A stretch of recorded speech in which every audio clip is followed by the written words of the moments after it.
As such, Microraptor was a transitional species that was as compelling evidence of avian evolution from dinosaurs as Archaeopteryx was in Darwin's day.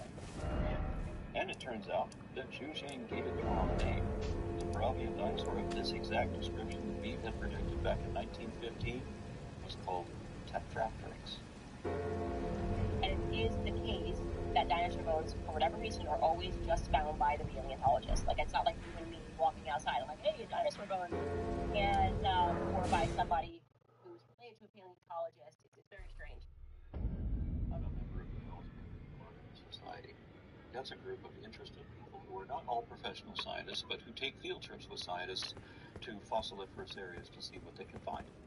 Because you have to know where to look, and it usually takes a trained eye to recognize what you're looking for. Lots of cities have groups like this, and anyone can join, even stupid people who want to do their own research, but really do it.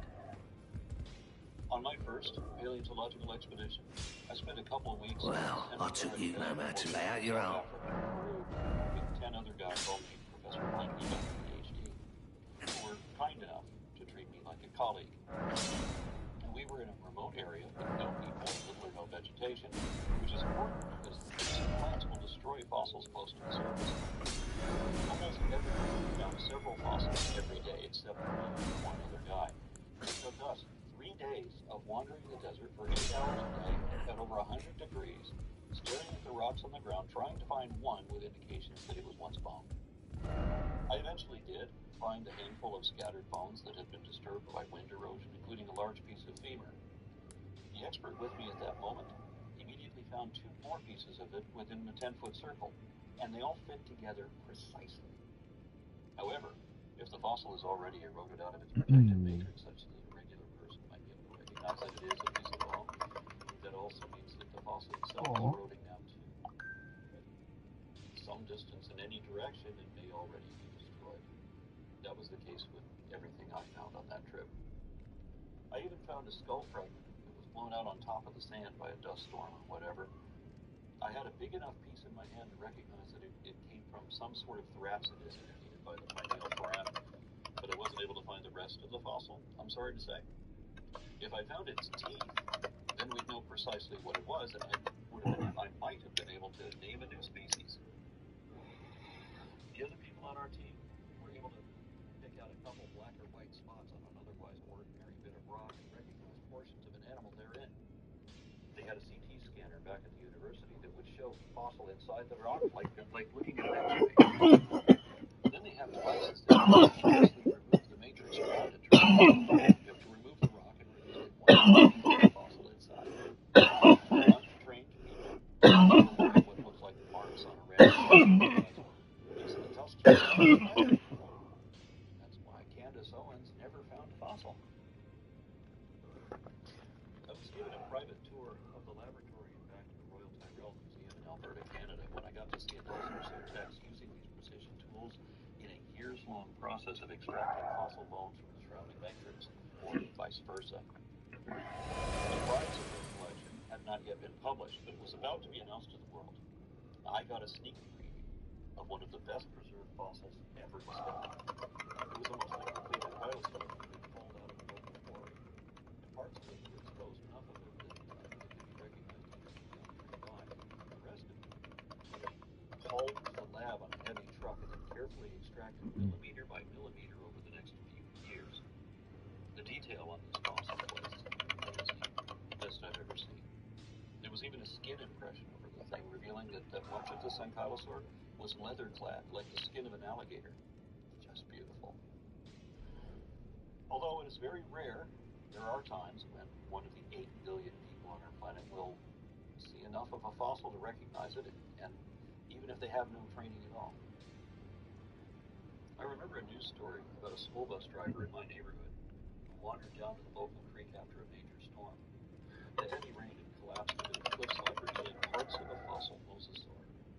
And the funny thing about that was that this guy was a young Earth creationist who, like Candace, didn't believe in dinosaurs. He didn't believe in deep time either. Yet here he is, the first human ever to lay eyes on this 80-some-odd million-year-old fossil, and it's on his land. So he knows it's not fake. No one put that there. It had obviously always been there. was the easiest thing to recognize, the regular repeating pattern of a row of teeth and a jaw. And wisely, he realized that there was probably more of it that he could not see. So he contacted the Dallas Museum of Natural History. Imagine a sea monster as big as a dart bus with a mouthful of giant teeth that can devour its prey in one fast go. That sounds a whole lot like a scene out of Jurassic Park, but it's a description of a mosasaur, an 82-million-year-old serpent found along Evolution Drive. It's a story we first told you about more than 4 years ago. Tonight, Channel 8's Steve Stoller shows us the serpent is ready for you to see.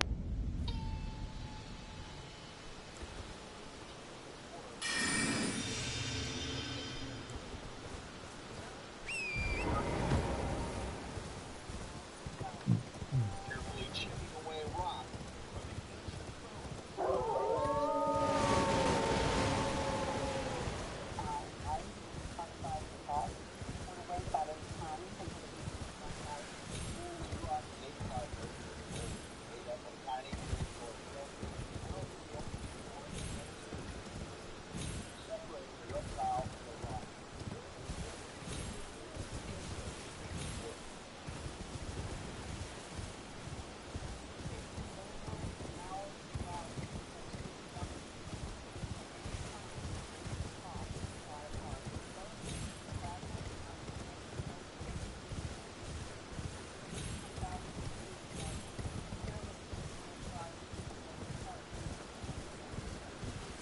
I'm not at all surprised that the industrial power is largely responsible for mass communication. Thousands of people without knowing the processes. I don't know for sure. What do you think the instinctive instruction there is to move away from God? Well, they want you to believe that God isn't real. No, you really don't care about that. Although, try to see this from my perspective.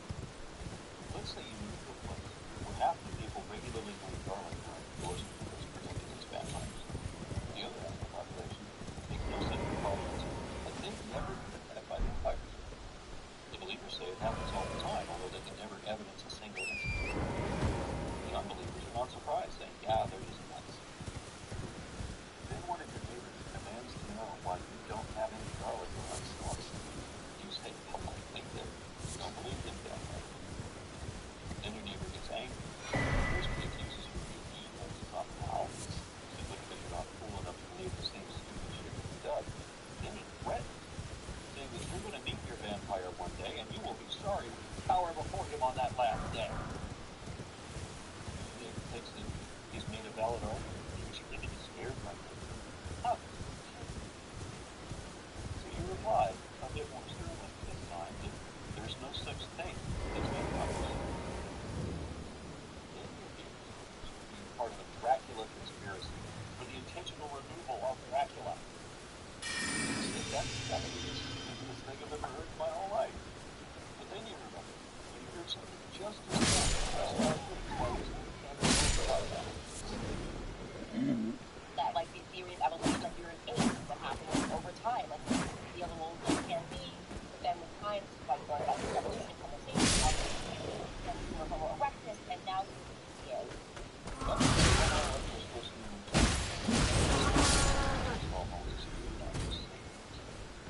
We're also apes, though, too. Look it up. An ape is any member of the taxonomy. That includes us. Classified as Asians who lived a century.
projection of our highest